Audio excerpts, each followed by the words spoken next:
Logan Hayes stepped into the towering glass skyscraper of Hayes Enterprises, but this time, no one turned their heads.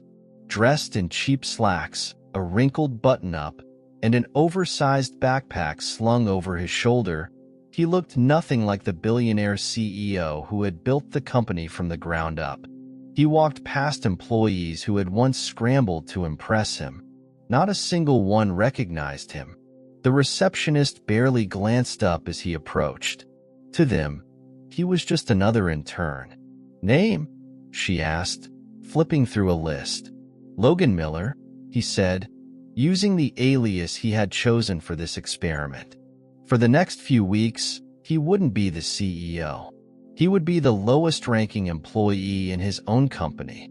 It had started as a hunch. Whispers of employees being mistreated. Toxic managers. A company culture that wasn't what he had envisioned. But sitting in a boardroom wouldn't give him the truth. He needed to see it for himself. "Welcome to Hayes Enterprises," the receptionist said flatly. "Orientation starts in conference room B. Don't be late." Logan gave a small nod and walked down the hall. He had built this company with his own hands. But now, he was about to learn what really happened behind closed doors. And what he would find would change everything. Logan entered conference room B, a bland space with fluorescent lighting and a long table covered in stacks of paperwork. A group of young interns sat in silence, some tapping nervously on their phones, others staring blankly at the folders in front of them. A woman in her mid-40s stood at the front. Her name tag read Lisa Carter, HR manager. She adjusted her glasses, scanning the room. "Welcome to the internship program at Hayes Enterprises," she said, her tone devoid of enthusiasm. "Let's get one thing clear. You are here to learn, but more importantly, you are here to work." Logan glanced around. The other interns sat rigidly in their chairs, avoiding eye contact. Something about the room felt cold. Lisa continued, "We expect full commitment. No complaints, no excuses. Some of you won't last a week." She smirked, as if daring them to quit. Logan frowned. This wasn't the inspiring workplace he thought he had created. An intern next to him, a young man with tired eyes, leaned over. "Just keep your head down, man," he whispered. "They don't care about us." Logan's stomach turned. He had built this company to empower people, but from what he was seeing, his employees were scared. The HR manager clapped her hands. "All right, assignments are in the folders. Get to work." Logan flipped open his file, and that was when he saw it. An impossible workload, unreasonable deadlines, and a warning at the bottom. Failure to meet expectations will result in immediate termination from the program. This wasn't an internship. It was survival. Logan picked up his assignment sheet, scanning the list of tasks. It wasn't just overwhelming. It was unrealistic. A full report on company analytics, scheduling meetings for executives, even running coffee errands. It was clear.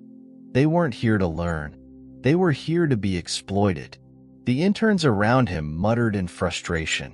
One girl, barely out of college, shook her head. "How do they expect us to finish this?" Lisa, the HR manager, raised an eyebrow. "Is there a problem?" The girl flinched. "No, ma'am." Lisa smirked. "That's what I thought. Get to work." Logan's jaw tightened. This wasn't the kind of leadership he had built Hayes Enterprises on. Yet, this was happening under his own roof. Hours passed, and Logan watched as the other interns struggled under the pressure. One young man sighed in defeat, rubbing his temples. "I haven't eaten all day. They won't even let us take breaks." Logan glanced around. There was no food, no water, no consideration for basic needs. The moment the clock hit 5 p.m., Lisa returned. "For those of you who survived your first day, congratulations. But don't get comfortable. If you can't keep up, you'll be replaced. Logan's hands curled into fists. He had worked hard to build this empire. But this was a toxic machine. As he packed his things, one thought ran through his mind. Something had to change. And soon, Logan sat at a cramped intern desk, the air around him thick with exhaustion. The office was modern, sleek. But beneath the polished surface, there was something deeply wrong. Across from him, a young intern named Matt stared blankly at his screen. His fingers hovered over the keyboard, unmoving. The dark circles under his eyes told Logan everything. "You okay?" Logan asked quietly. Matt let out a dry chuckle. "Depends. You mean physically or mentally?" Before Logan could respond, a sharp voice cut through the room. "Interns." They all turned to see Daniel Collins, a senior manager in his late 40s, dressed in an expensive tailored suit. His eyes scanned the group like a hawk. "I hope none of you think this is college," Daniel sneered. "You're not here to learn. You're here to prove yourselves. And right now, you're failing." A nervous silence filled the room. No one dared to speak. Daniel smirked. "Oh, and if you think about complaining, don't. There's a waiting list of people who would kill for your spot." Logan clenched his jaw. This wasn't just a tough workplace. It was an abusive one. Matt lowered his head. "This guy has been doing this for years. HR doesn't care. No one does." Logan exhaled slowly. He had seen enough. This was his company, his employees, his responsibility, and he wasn't going to let this continue. Logan watched as Daniel walked away, leaving behind an office drenched in silent fear. No one dared to move, as if any mistake would get them fired on the spot. He turned back to Matt, who was now typing furiously, desperate to finish his tasks. "How long have you been here?" Logan asked. Matt sighed. 3 months. Feels like 3 years. Logan leaned in. "And it's always like this?" Matt gave a humorless chuckle. "Worse, actually. If you screw up even once, you're out. If you complain, you're out. And if you're too good at your job..." He paused. "They'll work you until you burn out." Logan's stomach twisted. He had always believed in rewarding hard work, but this wasn't hard work. It was exploitation. Suddenly, a loud chime echoed through the office. An email. Matt glanced at his screen and groaned. Another last-minute request. "Daniel wants a full client report by tomorrow morning." Logan frowned. "That's impossible." "Exactly," Matt muttered. "But if I don't do it, I'm out." Logan looked around. The interns weren't being trained. They were being used as disposable labor. Daniel strolled back in, stopping near Logan's desk. "You, Logan, right?" Logan nodded slowly. Daniel smirked. "Good. Let's see if you last longer than the others." As he walked away, Logan felt a slow burn in his chest. He had spent years believing his company was built on integrity, but now he was seeing the ugly truth, and he was going to do something about it. By the 3rd week, Logan had seen enough. The long hours, the toxic pressure, the constant fear. It was worse than he ever imagined. He had watched interns break down, working past midnight, only to be told their work wasn't good enough. He had seen managers belittle employees, knowing they had no choice but to endure it. And today was the final straw. Matt sat at his desk, his hands shaking as he clicked through an endless spreadsheet. His skin looked pale, his eyes unfocused. "You need a break," Logan said. Matt forced a weak smile. "Breaks don't exist here." Before Logan could respond, Daniel's voice rang out across the office. "Matt." Matt flinched. Logan turned to see Daniel standing by the glass wall of his private office, arms crossed. "This report is sloppy," Daniel said, tossing papers onto the floor. Fix it, or don't come back tomorrow. Matt swallowed hard, nodding. He looked exhausted, defeated. Something inside Logan snapped. He stood up.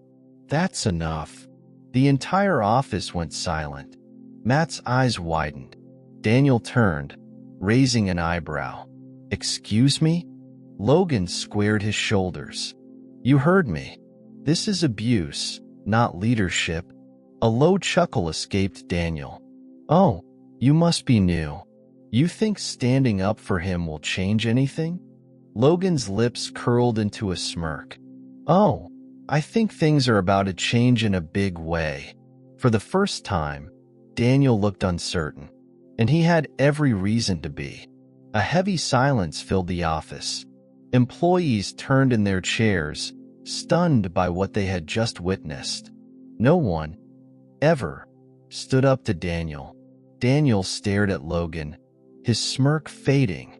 You don't know how things work around here, do you? Logan took a step forward. I know exactly how things work. And that's the problem. Daniel chuckled, shaking his head. You're brave. Stupid, but brave. He turned to Matt, who sat frozen at his desk. And you? Don't think this changes anything? Logan's jaw clenched. Actually, it changes everything. Daniel scoffed. Oh, and what are you going to do? Call HR? They work for me. Logan's smirk deepened. I'm not calling HR. Daniel narrowed his eyes. Then who? The elevator doors dinged. Heads turned as a group of high-ranking executives stepped into the office. Among them was James Holloway, the company's chief operating officer. Daniel's face paled. Wait, what's going on? James walked directly toward Logan, a knowing smile on his face. Logan finally dropped the act. He straightened his posture, the air of an intern fading, replaced by something else, something much, much bigger. And then he said the words that shattered Daniel's world. I'm Logan Hayes, and this is my company. The entire office collectively gasped. Daniel staggered back. His face turned white as realization crashed over him.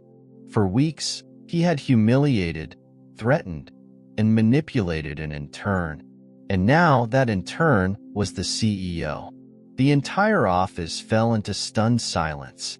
Employees stared, eyes wide, as the truth sank in. Daniel's mouth opened and closed, but no words came out. The man who had ruled with fear and intimidation was now face to face with the CEO he had unknowingly humiliated. Logan took a step closer. You said something earlier, Daniel, that nothing changes here, that people like you can do whatever you want. Daniel stiffened. Logan's voice hardened. You were wrong. The other executives watched in silence, their expressions unreadable. They had no idea Logan had gone undercover. Now, all eyes were on him. Daniel forced a laugh, trying to recover. Sir, Logan held up a hand. Don't. His voice was ice cold. I've watched you degrade employees, overwork them, and push them to the brink. And you did it all because you thought no one was watching. Daniel swallowed hard. The power he had wielded for so long was slipping away. Logan turned to Matt and the other interns. From today forward, this company will be different. No more fear. No more toxic leadership. Matt's hands shook as he processed Logan's words. Was this really happening? Logan exhaled, his next words final. Daniel, you're fired. A murmur rippled through the office. Daniel's face turned red. You can't do this. Logan's smirk returned. I just did. Security stepped forward. Daniel's reign of terror was officially over. Daniel stood frozen, his face twisted in disbelief as security approached. The power he had abused for years was gone in an instant. This isn't over, he spat. his voice dripping with desperation. Logan folded his arms. "Oh, it's over. You just don't know it yet." The guards grabbed Daniel's arms. For the first time, he wasn't the one in control. As he was escorted out, a slow wave of realization spread across the office. Logan turned to the interns, to Matt, to the overworked employees who had been suffering in silence. "You've been forced to work in fear," Logan said, his voice steady. "That ends today." Matt swallowed hard. "You mean that?" Logan met his gaze. "I built this company to empower people, not to exploit them." He looked at the entire office. "I failed you, but I promise I will fix this." The employees exchanged glances, hesitant hope flickering in their eyes. One woman, her voice shaking, finally spoke up. "Does this mean we actually matter now?" Logan's chest tightened. He had no idea how deep the damage ran. He nodded. "Not just now. Always." A hush fell over the office. For the first time in years, people weren't afraid to believe in change. And Logan was going to make sure they were never afraid again.